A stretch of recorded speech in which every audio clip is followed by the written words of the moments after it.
दोस्तों, आप देख रहे हैं लालटेन भोजपुरी और आप लोगों का एक बार फिर से लालटेन भोजपुरी चैनल पर स्वागत है। आप लोग इंतजार कर रहे थे वीडियो सॉन्ग का। छठ सॉन्ग का पोस्टर आज नहीं आएगा, कल आएगा।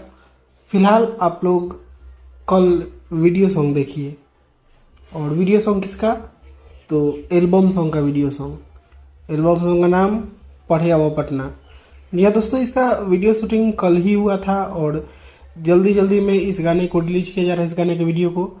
क्योंकि छठ गीत एक बार रिलीज होना शुरू हो जाएगा, फिर उसमें एल्बम सॉन्ग घुसाना ठीक नहीं लगता था। इस वजह से पहले इसको रिलीज किया जा रहा है जल्दी जल्दी में। तो कल आप लोग तैयार रहिएगा इस वीडियो भोजपुरी से इसका वीडियो सॉन्ग देखने के लिए। हो सकता है कि शाम तक आज टीजर आ जाए, छोड़ना चाहिए टीजर आज। और कल वीडियो सॉन्ग आ रहा है। अखिलेश कश्यप जी ने पोस्ट भी कर दिया है, आप लोग जाकर देख सकते हैं। तो यही अपडेट था, बाकी आप लोग तैयार रहिएगा कल इसके लिए। और इसी के साथ मैं इस वीडियो को यहीं पे खत्म करता हूँ। मैं मिलूंगा आप लोगों से एक नए वीडियो में, तब तक के लिए जय हिंद, जय भोजपुरी।